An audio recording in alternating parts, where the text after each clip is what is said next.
Hi, everyone, and welcome to Author's Corner. You can check me out on Twitter at Total Tutor, Neil S. Haley, Facebook, and all the different places, neilhaley.com. And I'm excited to welcome the program my co-host, Peter Alvich. Peter, interesting day of recordings, and our last guest of this interesting hour and a half is going to be very interesting. How are you, Peter?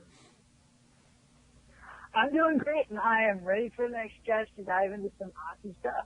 Exactly, and we're going from Pittsburgh, Pennsylvania, where our flagship television radio is, over to Philadelphia. So I'm excited to welcome to the program author Mark Eckel, author of The Big 50, The Men and Moments That Made the Philadelphia Eagles. Mark, thanks for calling. How are you? No problem, guys. Thank you. All right, Mark, so tell us specifically when you're asked to look at the Big 50 and asked to write about it, how you came up with that research to write this book. Well, the Triumph Books, my publisher had the idea. They're actually doing a series of books on different teams, calling it the Big 50, 50 Men and Moments That Made every team up. I believe they have the San Francisco Italians in baseball, the Boston Bruins in hockey, and I'm sure they're going to get to many others. So they came to me with the idea to do the Eagles, and it was kind of fun. I mean, they left it totally up to me to come up with whatever 50 chapters I wanted. It could be, and it's a mix of individual players, events, games, plays, seasons. It wasn't easy. I'm not going to lie. It wasn't easy coming up with. And then putting them in order was kind of a challenge as well, but it was fun. I mean, I weighed the importance, the greatness of the player obviously was a factor. Yes. Reggie White obviously was going to be very high in the book. Brian Dawkins, Donovan McNabb, Randall Cunningham. Absolutely. And then there were certain plays that stood out. That had to be included, certain games. You guys are in Pittsburgh. One of my chapters is about the 1943 Steagles, the only time in NFL history where two teams actually merged because of World War II. There just weren't enough men left to play football, so they actually merged the teams together. And I found that's some interesting stuff, how the two coaches kind of hate each other, which made for some interesting practice sessions during that 1943 season. Interesting. So, Peter, question for Mark, because you've been researching the Eagles. He's a Minnesota Vikings fan, by the way. Mark, my co-host, is in Minnesota, so go ahead. Yeah.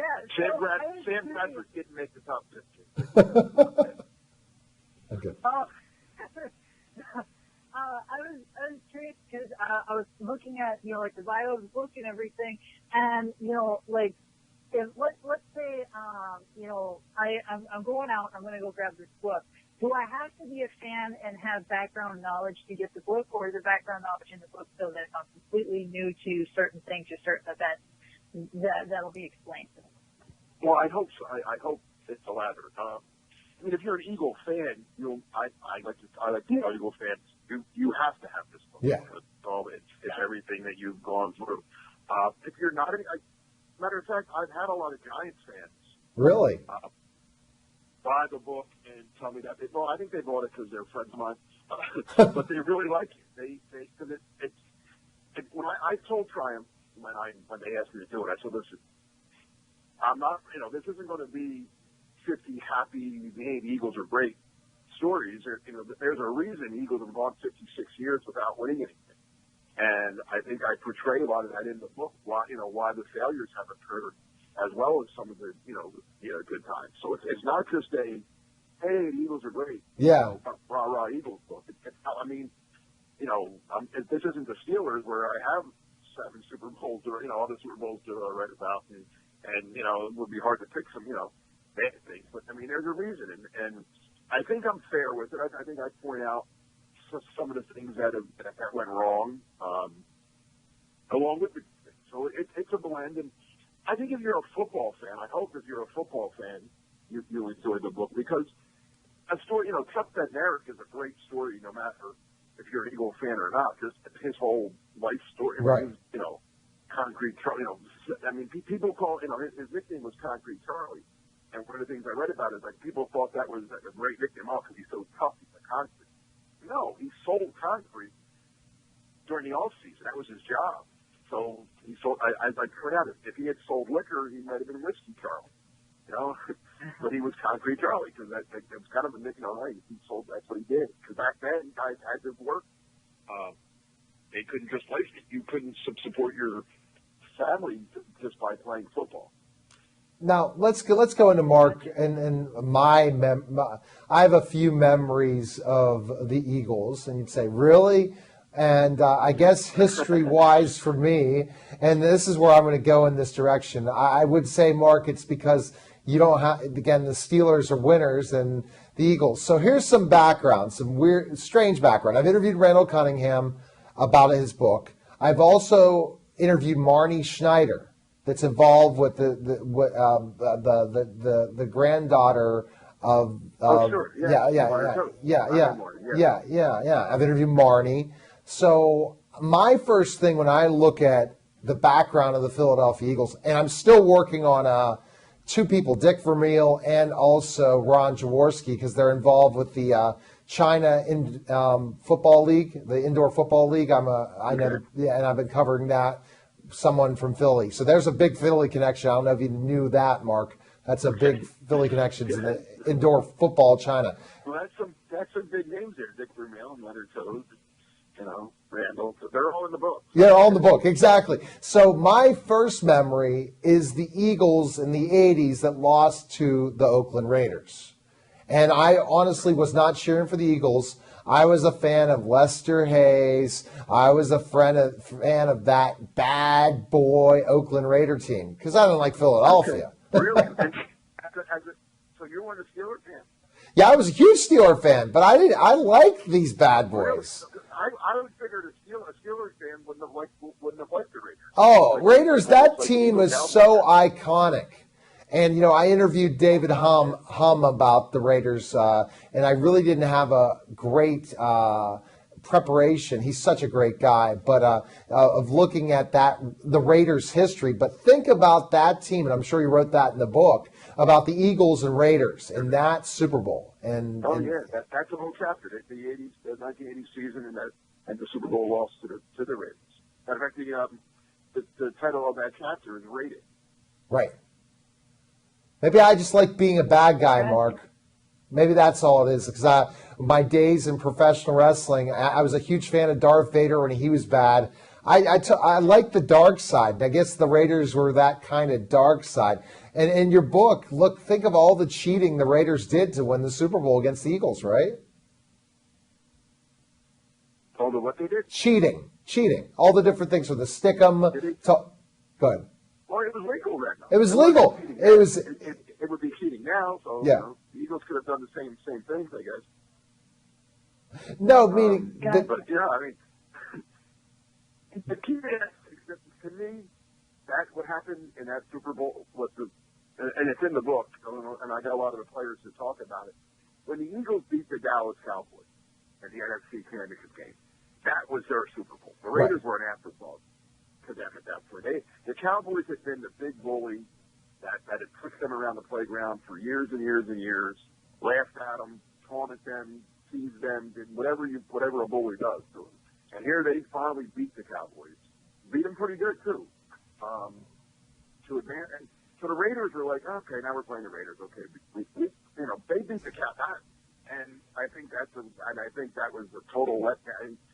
Stan Walters, I think, or Bill Berkey, both of them, how could we, when we look back, how could we have let down in the Super Bowl? Right. This was the Super Bowl, but we just weren't, like Berkey tells me, they were so prepared for the Cowboys, so prepared. Yeah. They were just ready. And he knew, he said when he was in the tunnel, he knew they were going to win that game. They had worked so hard that week, and Vermeil had them so ready. And he said, the following week, he just sensed the complete opposite. They weren't ready. They weren't prepared. And the Raiders took it to them.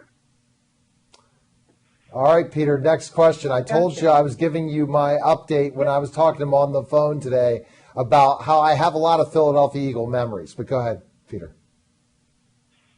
Yeah, so I was curious. what is a moment that didn't make it into the book that's still an awesome memory, but it just didn't make the cut? Oh, geez, that's a great question. No one's ever asked me that. I don't know. What would be next? Well, because the book was done before, I mean, if I ever do an edition, I guess the whole move up in the draft to select Carson Wentz.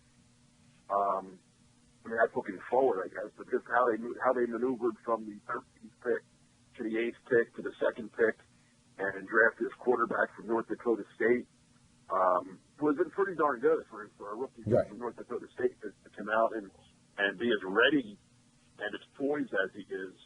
I mean, that would be. But looking back, like, is there something that didn't make the cut? No, because what I did, here's what I did. Maybe this is a little bit of cheating. I don't know. I combined some things into one chapter, like Wilbert Montgomery and Harold Carmichael.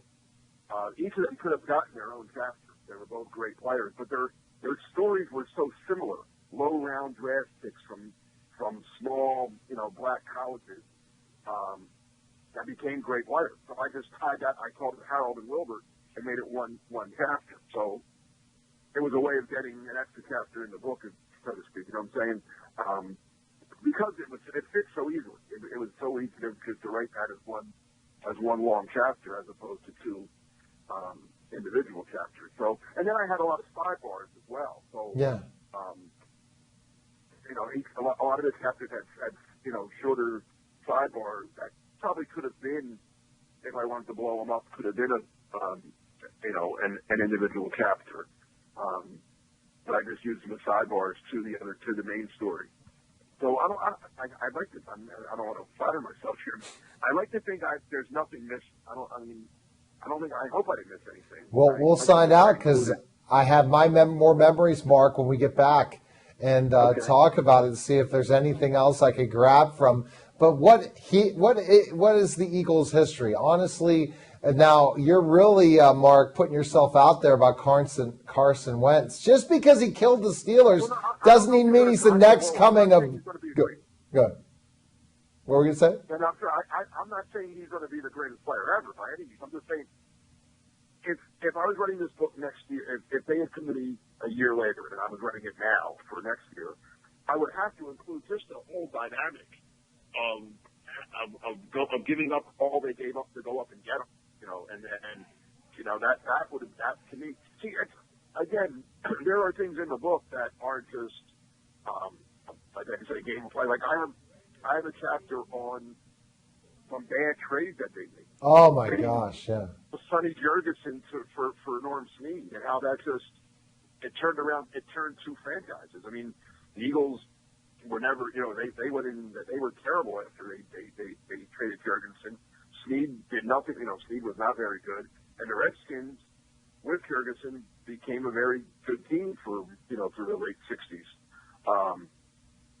So I mean, there's incidents, and again, so the Wentz thing went. Who knows how it's going to turn out? But just the fact that they were able to do that and all that went into that, I think would have made an interesting chapter in the book. Okay, so when we get back, more with Mark Eckel, author of The Big 50, and you're watching the Neil Haley Show and listening to the Total Radio Network. We'll be back in just a moment.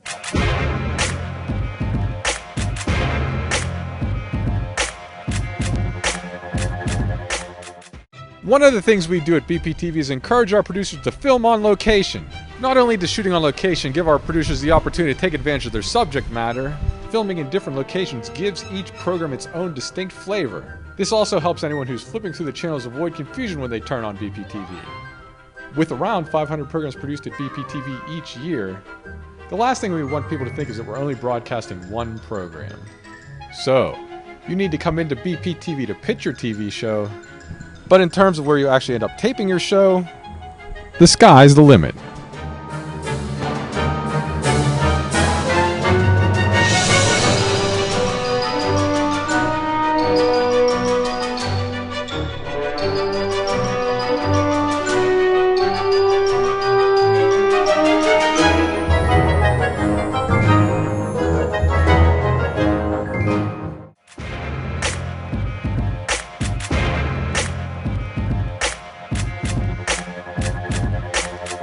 We're back to the Neil Haley Show. You can check me out on Twitter at Total Tutor, Neil S. Haley, Facebook, or with my co-host Peter Elvidge, and I'm talking to Mark Eckel. Now, I'm going to let Peter throw you another curveball. This is what Peter does.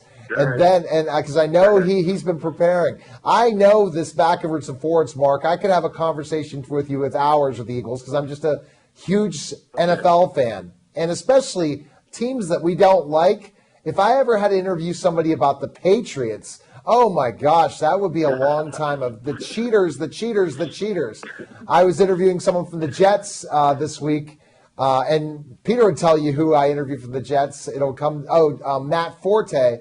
And I said, Matt, I'm rooting for you for this Xbox Celebrity Challenge because I don't like the Patriots. That's the reason. And so, there's teams I don't like. The Eagles aren't on my hated list next to the Patriots. But go ahead, Peter, with the next question. Yeah, so I was looking over, looking over different things. And I guess my question would be, is looking over the different moments and the different histories that is in the book, what would be, is thinking about it, what would be the thing that if you did create another book, that you would expand on more of a broad sense than kind of keeping it in a condensed version? Donovan McNabb. Yeah. Just off the top of my head. Matter of fact, Donovan, I've talked to Donovan more than once about if he ever wanted to write a book just on him and just everything he went, from his growing up in Chicago to Syracuse to the Eagles, and that's the longest chapter in the book. And he was very good. He was very, he wanted to talk about what we talked about, how he felt. I think I say this all the time. He was the most unappreciated athlete, I think, in all of Philadelphia history. Not just Eagles, certainly number one in Eagles history, maybe in Philadelphia history. I mean, people to this day blame him for losing the Super Bowl, blame him for the team not to. Do they understand that he carried them there? I mean, I don't get it. I don't get Eagle fans sometimes and how they feel. I think he's without a doubt the greatest quarterback in Eagles history. I don't even think it's close. And I love Randall. Randall was my guy. I love Randall. I covered every one of Randall's games. I covered every one of Donovan's games. I love Randall. Personally, Randall was my guy. I mean, one of the greatest guys ever to cover. But Donovan was better. Gotcha. Here's my point. Now we're debating. No way. Randall Cunningham was better than Donovan McNabb. Mark, really? Not even close, guys. No, Mark. No, Randall. Randall won one stroke with the Eagles. Donovan won more than half of the franchise's playoffs. I mean, Randall was exciting on it, but come on. But numbers. Let's look. Yeah. Let's go to the numbers and how he resurrected the Eagles. Numbers are for clocks. Who did? Randall Cunningham. Yeah. What did Donovan do? When Donovan got there, the team had its worst season ever, 3-13. Okay. I'm not. A year later, they were in the playoffs. I think Randall made all his players better. Donovan, that debate needs to continue because I would say Randall. But let's. It's not even close. Really, it's not even close. I mean, it really isn't close. And look at the numbers. Look at touchdowns, interceptions. Look at wins. That's the biggest number. And I love. I'm not going to bash Randall. Randall Cunningham was a great player. Revolutionized a lot of the way the game was played, but he won one playoff game. One. He beat the New Orleans Saints, who never, at that point, had never won a playoff game. So, okay. All right. Well, let's go to the other thing. Is T.O. in your book? Is T.O. in the book, Mark? Good. No, absolutely T.O.'s in the book. Okay. Absolutely. What a story that was. As I write in the book, he was only an Eagle for 20 months, but it felt like 20 years. Yeah. Gotcha. So here's a question for you. It's a general, just curious question. So let's say you're doing this project, you're starting from the beginning again, and you had no ability to write. You couldn't write it into a book. What other type of media format would you put it in that you think would best showcase and describe the events and the memories of the Eagles? Wow, that is well, phew, man. Since I'm a writer, it's hard to answer. I guess a video type thing, maybe, showing highlights of every guy or everything. I guess that would be the answer, right? Yeah. Just some kind of a DVD, I guess, with the men and moments in the DVD, and that you would see, Randall making plays and Donovan making plays, and then Jerome Brown's funeral and 4th and 26, and the Stiegel, get old film of the Stiegels and old film of Steve Van Buren and jump in there. I guess that would be the end. I guess, right? Put it all into a DVD, a 2-hour-long DVD, starting with starting wherever you want it, I guess. So, Mark, also, we talk about so many iconic figures on these Eagles, from Reggie White to, we talked about Donovan McNabb to T.O., and not winning a Super Bowl with so many fantastic players. There's other franchises out there with the kind of resume of not winning like the Eagles, but not as many superstars. Do you agree with me? Absolutely. And the Buccaneers won a Super Bowl. They had some good players, but not the iconic figures that you just mentioned. Definitely. Right? They had Warren Sapp. Warren Sapp was up there, and I guess Derek Brooks, but Brad Johnson was the quarterback. Like Allstott, right? I know. I actually, and that's part of the book. That's part of the, why haven't they won? Why haven't they won a Super Bowl? Well, yeah, why haven't they? And it's Carson Wentz. Here we go. Just because he killed the Steelers, he's on his way. And surprisingly, the NFC East this year, Mark, is much better than you expected, isn't it? Well, no, I got to say this. I told people, again, I don't want to brag, but everyone was saying, the East stinks, the East stinks. I'm like, listen, everybody got better. And Dallas had a great draft. Right. I didn't realize. Prescott is better than anyone expected. Elliott's is probably the best running back in football already. And wait till the kid from Notre Dame gets healthy, Jalen Smith. So I thought the Cowboys were, and they, Cowboys had a lot of injuries last year. That wasn't really a 4-12 team. The year before they were 12-14.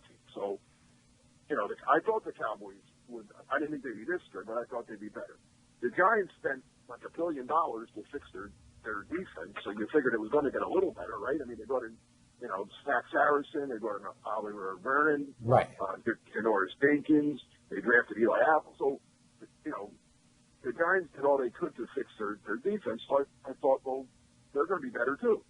And the Redskins, who won the division last year, they added some pieces. Cousins has another year, as a starter. So I thought they would be at least as good. So yeah, I'm not like totally, surprised at the end. At the NFC East. It was terrible last year. Yes, it was. It was a terrible division last year. Yeah. But a lot went wrong too. This year, it's not a bad division at all. I think the Cowboys have established themselves as a heavy favorites right now. They have a 2-game lead on both the Eagles and the Giants right now. So they're in pretty good shape. We'll see. We'll see for sure, Mark. And I've not missed anyone. Reggie White in the story. T.O., I forgot he was only with you guys for 20 months. He was a San Francisco 49. Right? And that whole story. The craziest 20 months ever. Mark, what did you think of T.O. as a person, in your opinion, Mark, from interviewing him when he was with the Eagles? Very different. Probably the most different person I've ever come in contact with. He was just, like I said, it was 20 months, but it's always 20 years. When the Eagles trade for him, first the whole getting him was crazy because the Eagles thought they worked out a trade with the 49ers. Right. Then, as they're signing Javon Curse to a free agent deal, they see on TV, this is for silly, they see on TV that Terrell Owens traded to the Baltimore Ravens. And they're like, wait a minute, we thought we had to go. Well, the Ravens swooped in. Now, if you remember, T.O. at the time was fighting that he really wasn't under contract 49ers any longer. And he should be a free agent Right. and not be able to be traded. He could have signed with them. So he takes that to court. The NFL, he fights with the NFL. They decide, all right, we'll let you go to the Eagles, but the Eagles still have to compensate the Right. 49ers, and the Ravens got to pick out of the deal too, just for their troubles. It was a crazy. So that was crazy. So him becoming an Eagle started off like a little out there, right? Now he comes in, and in all my years, there's never been anything like it. I mean, training camp was like there was 25,000 to 30,000 people there a day out at Westchester University. Yeah. You know, the Eagles have always gotten decent crowds at Westchester, of 10,000, 15,000. They were getting over 20, 25 every day. It was like the lines, the parking. It was like nothing I've ever seen prior to that or since. And they would sing the T.O. song at the fans. It was mind-boggling. It was, and then he went out and played. I mean, he went out and that first year he was as good as anybody could possibly expect it. I mean, he was on the way to breaking every Eagle receiving record. And then he broke his leg with 2 games to go in the season against the Cowboys. Right. He misses the last 2 games, which didn't mean anything anyway. The Eagles had already wrapped up home field advantage. He misses the playoff game, which people sometimes forget. He wasn't there. 90 seconds. Vikings and the Falcons. Exactly. And then So, then he makes a miraculous comeback to play in the Super Bowl and catches 9 balls for 100 and whatever yards. In that game, the Eagles lose, but he puts up, if the Eagles would have won that game, he's MVP probably. exactly. And then it all falls apart. He goes in, he wants a new deal. The Eagles are like, no, they don't want to give you a new deal. You've only been here for a year. They catch his 60 seconds.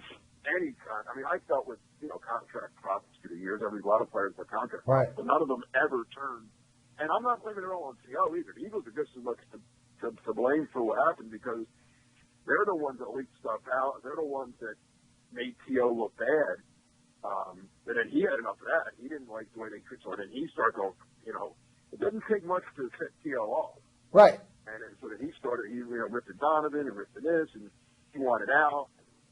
And that's just so ugly. Yeah. I mean, He's definitely the hardest. He's a very. I'm sorry, Mark. We're all running out of time. He's the hardest. He's a hard worker to prepare every game for, but yet he's a showman, just like an Antonio Brown. They're the hardest people working every day, working out to be in the best shape as wide receivers. Yet at times, other people on other teams or sometimes teammates don't like him as much based on how good he was. But Mark, best place we can find information on you and learn more about you. Where can we go? for me, personally, Yeah. I try to keep that private, but you can follow me at Mark Eckel08 on Twitter or on Facebook at Mark Eckel. You can get the book, Amazon.com, TriumphBooks.com. It's available in most of your Barnes and Nobles in the Philadelphia, New Jersey, Delaware areas.